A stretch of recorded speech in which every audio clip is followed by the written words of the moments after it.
Class 10th है जी, subject chemistry है, unit 7 है, टॉपिक 5 है और आज का टॉपिक है वाटर पोल्यूशन। कल हमने इसी को स्टार्ट किया था, उसी की आगे डिटेल है। वाटर पोल्यूशन कल हमने स्टार्ट किया था, उसमें पोल्यूटेंट्स हमने पढ़े थे, एक इंडस्ट्रियल एफ्लुएंट्स थे और सेकंड थे डोमेस्टिक एफ्लुएंट्स। आज उसी का थर्ड पार्ट है agriculture effluents. Water pollution due to agriculture waste is because of use of fertiliser and pesticide. Soil की फर्टिलिटी को इंक्रीज़ करने के लिए और जो प्लांट है उसकी ग्रोथ को इंक्रीज़ करने के लिए हम सॉइल में फर्टिलाइज़र्स और पेस्टिसाइड्स यूज़ करते हैं, क्योंकि जब एक ही सॉइल पे बार बार क्रॉप्स ग्रो की जा रही होती हैं तो उससे आपके सॉइल में डिफरेंट न्यूट्रिएंट्स की डेफिशिएंसी हो जाती है। तो फर्टिलाइज़र्स क्या हैं, ये वो आप कह सकते हैं कि कंपाउंड्स हैं या कंपोनेंट्स हैं जो सॉइल की फर्टिलिटी को इंक्रीज़ कर रहे होते हैं। और जो आपके पास पेस्टिसाइड्स हैं, ये क्या करते हैं, जो डिफरेंट हर्ब्स या इंसेक्ट्स या फंजाई या वायरसेस हैं जो आपकी क्रॉप्स को हिट करती हैं और अफेक्ट करती हैं, ये उन्हें किल करते हैं और क्रॉप ग्रोथ को प्रॉपर करते हैं, उसकी ग्रोथ को इंक्रीज़ करते हैं। So fertilisers are used to make up the deficiency of nitrogen, phosphorus etcetera of the soil because of intensive cultivation of crops in the recent year.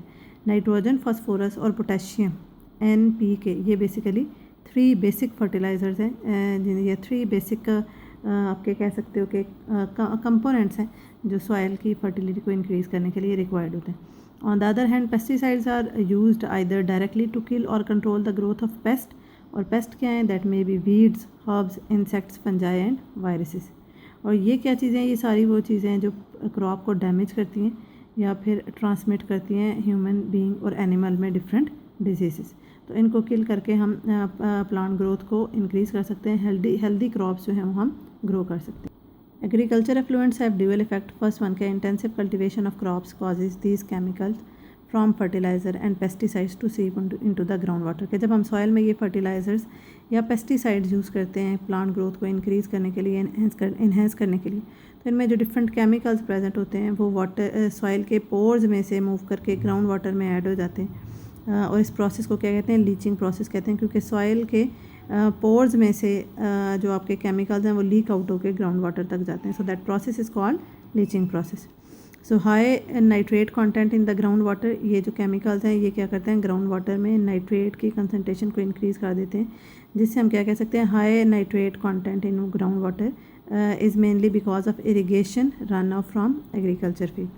Second क्या है, run up from the agriculture land, कि agriculture land जो है उसका जो waste material है fertiliser और pesticides की फॉर्म में जब एंटर होता है पॉन्ड, स्ट्रीम या लेक्स में, तो जो पॉन्ड, स्ट्रीम्स और लेक्स हैं उसमें नाइट्रेट और फॉस्फेटिक सॉल्ट की कंसनट्रेशन इंक्रीज़ हो जाती है, क्योंकि फर्टिलाइज़र्स और पेस्टिसाइड्स में ये आपके पास कंपाउंड केमिकल्स प्रेजेंट होते हैं। ये जो आपके पास कंपोनेंट्स हैं नाइट्रेट और फॉस्फेटिक सॉल्ट्स हैं, ये जब वाटर में प्रेजेंट होते हैं तो एल्गी की ग्रोथ को इंक्रीज़ करते हैं या फेवर करते हैं। So this substances result in rapid growth of algae. और एल्गी क्या करती है, वाटर के ऊपर फ्लोट करती है, और जब एल्गी वाटर के ऊपर फ्लोट करती है तो वो सनलाइट और एयर को डायरेक्टली एक्वाटिक लाइफ तक नहीं पहुंचने देती, जिसकी वजह से आपकी एक्वाटिक लाइफ इफ़ेक्ट होती है।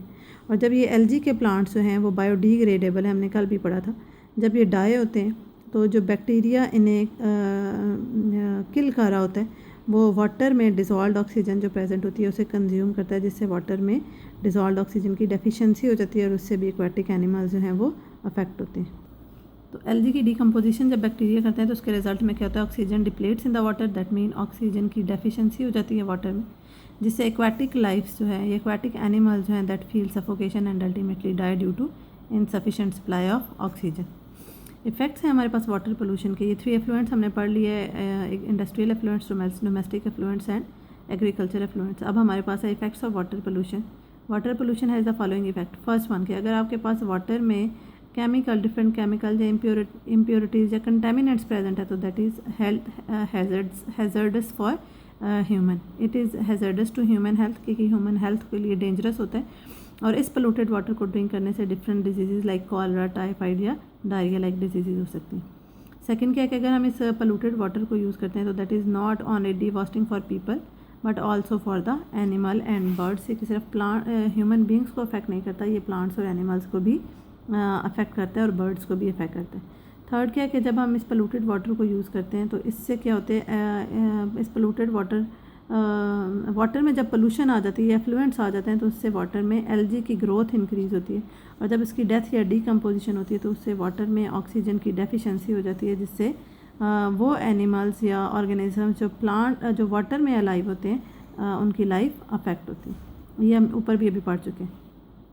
फोर्थ इसका इफेक्ट क्या है, ये एक्वाटिक लाइफ को डैमेज करता है, और जब एक्वाटिक लाइफ डैमेज होती है तो आप कह सकते हैं कि फूड चेन का एक लिंक जो है वो डायरेक्टली ब्रेक हो रहा है, क्योंकि एक्वाटिक लाइफ में जो फिशेस या एनिमल्स प्रेजेंट है उन्हें हम ईट करते हैं, एज अ फूड यूटिलाइज करते हैं। नंबर 5 के it reduces the aesthetic quality of lakes and rivers, उसकी रिवर और लेक्स में जो वाटर है उसकी प्योरिटी को डिक्रीज़ करता है। और लास्ट वन क्या है जी कि it is unfit for cleaning और वॉशिंग पर्पजेज़, के ना ही हम इसको क्लीनिंग के लिए यूज़ कर सकते हैं, ना इसको वॉशिंग के लिए यूज़ कर सकते हैं।